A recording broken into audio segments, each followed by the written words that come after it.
சுறுசுறுப்பாக இயங்கிக் கொண்டிருந்த சென்னை டி நகர் பகுதி அன்று ஒரு பெண்ணின் அலறல் சப்தத்தால் ஆடிப்போனது. அங்கிருந்த ஒரு மகளிர் விடுதியிலிருந்துதான் அந்த பலத்த சப்தம் ஒலித்திருக்கிறது.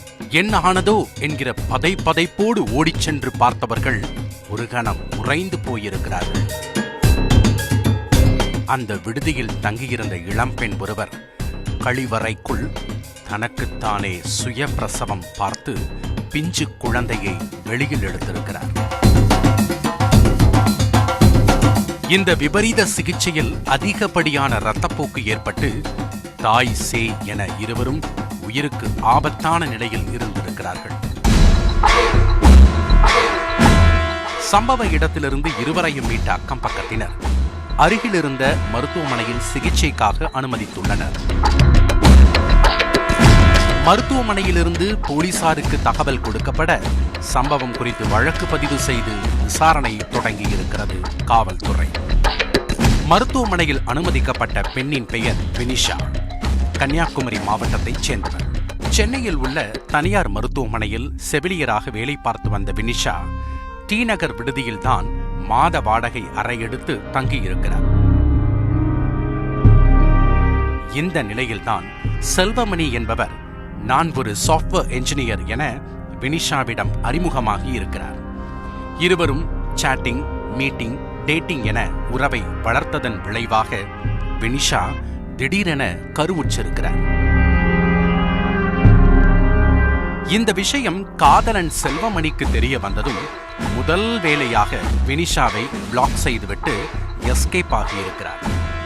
காதல் தோல்வியின் மன அழுத்தத்திலிருந்து மீள்வதற்குள் வினிஷா வயிற்றிலிருந்த கரு வேக வேகமாக வளர்ந்து 7 மாதங்களை தாண்டியிருக்கிறது. இந்த நிலையில்தான் சம்பவத்தன்று வினிஷாவிற்கு அதிகப்படியான வயிற்று வலி ஏற்பட்டிருக்கிறது. செவிலியராக இருந்ததால் உடனே பிரசவ வலியை உணர்ந்து கொண்ட வினிஷா அந்த விபரீத முடிவை எடுத்திருக்கிறார். விடுதியிலிருந்த கழிவறைக்குள் சென்று கதவுகளை தாளிட்டுக் கொண்ட வினிஷா சுய பிரசவம் பார்க்க நினைத்து குழந்தையை வெளியே எடுக்க முயற்சித்திருக்கிறார். கருவறையிலிருந்து குழந்தையின் தலை வெளியான போதும் அதன் கால்கள் உள்ளேயே சிக்கிக் கொண்டிருக்கிறது. மரண வலியில் துடிதுடித்து போன வினிஷா இதயத்தை கல்லாக்கிக் கொண்டு அவர் வைத்திருந்த கத்தியால் குழந்தையின் ஒரு காலை வெட்டி எடுத்திருக்கிறார். கழிவறைக்குள்ளிருந்து அதிகப்படியான அலறல் சப்தம் கேட்கவே பதறிப்போன சக தோழிகள் வினிஷாவையும் அவர் பெற்ற குழந்தையையும் மீட்டு மருத்துவமனையில் அனுமதித்துள்ளனர்.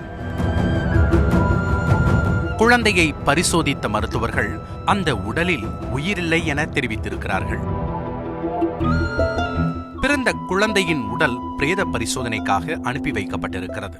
மருத்துவர்கள் ஆட்டோப்சி ரிப்போர்ட் வெளியான பிறகே குழந்தை இறந்து பிறந்ததா அல்லது தாயின் விபரீத செயலால் இறந்ததா என்பது தெரியவரும். இந்த சம்பவம் தொடர்பாக வழக்கு பதிவு செய்த போலீசார் வினிஷாவை காதலித்து ஏமாற்றிய செல்வமணி குறித்தும் தீவிர விசாரணை மேற்கொண்டு வருகின்றனர்.